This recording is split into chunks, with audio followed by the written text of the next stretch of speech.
The Piper's Harem.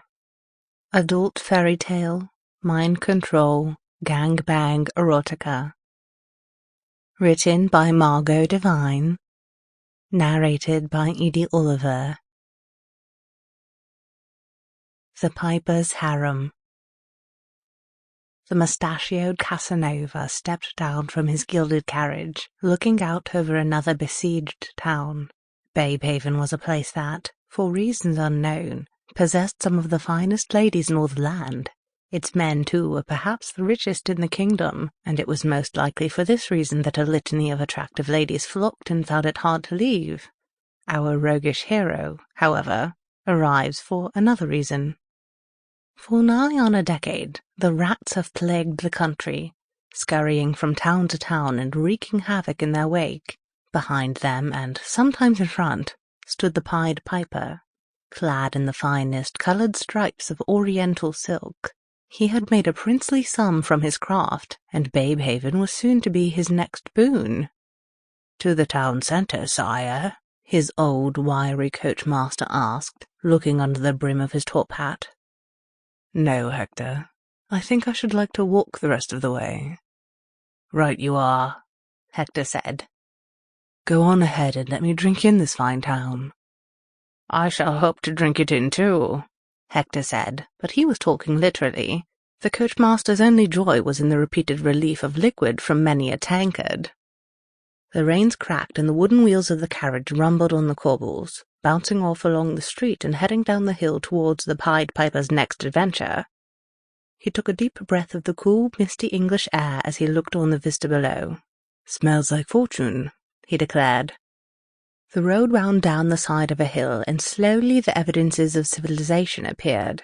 A low stone shack rose up out from the verdant hills, with maidens wringing their laundry at its door as the morning's mist rose about them. Each of their heads turned as the out-of-towner approached. "Good morning, ladies," the Pied Piper said, doffing his cap in their direction. Each woman was prettier than the last. "Good day, fine sir," one of the racier ladies said, giggling with laughter and turning to her friends as her breasts bounced. Their mouths twisted in a naughty grin, and as the Piper passed, the ladies rushed to the gate at the front of their land, looking down the track after him. "Some buns on him," one of them whispered. The Pied Piper gave his arse a smack, and his audience giggled. He turned back and afforded them a wink, leaving them like putty before continuing his merry way.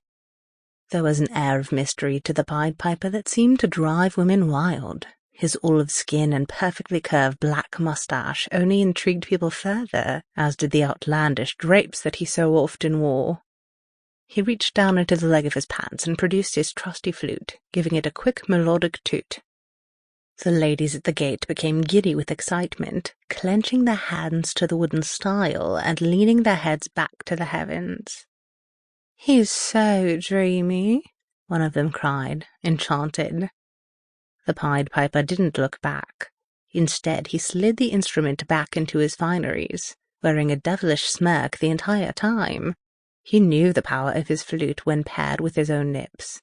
It had served him well so far. As he walked, the stone buildings and barns arrived more frequently. When the Piper had crossed the bridge into the town, the houses built up closer together until they touched and melded in jigsaws of linked terraces that led the Piper to the center of town. The townsfolk were busy, but the sight of the smiling Pied Piper still stirred them from their duties. Just what had a man got to be so happy about in these times? In the square, the market stalls were setting up, with traders and customers milling around the makeshift pop-up shops. The rats sniffed the air and scurried from hiding hole to hiding hole, picking what food they could from the dirty streets. "Master," a voice came, and the Pied Piper turned to see Hector approaching with that swinging gait of his. "The man you seek resides here." The Pied Piper set an arm around his trusty ward. Although Hector's warding days were long over, he could smell the cheap whiskey on the breath and clothes of his coach-driver. "Where, Hector, my good man?" asked the Piper. He pointed a gnarled finger at a building that was finer than most. Its timber frame was varnished to a shimmering sheen, and it had decided, against the advice of the buildings around it, to include some right angles Sample complete. Ready to continue?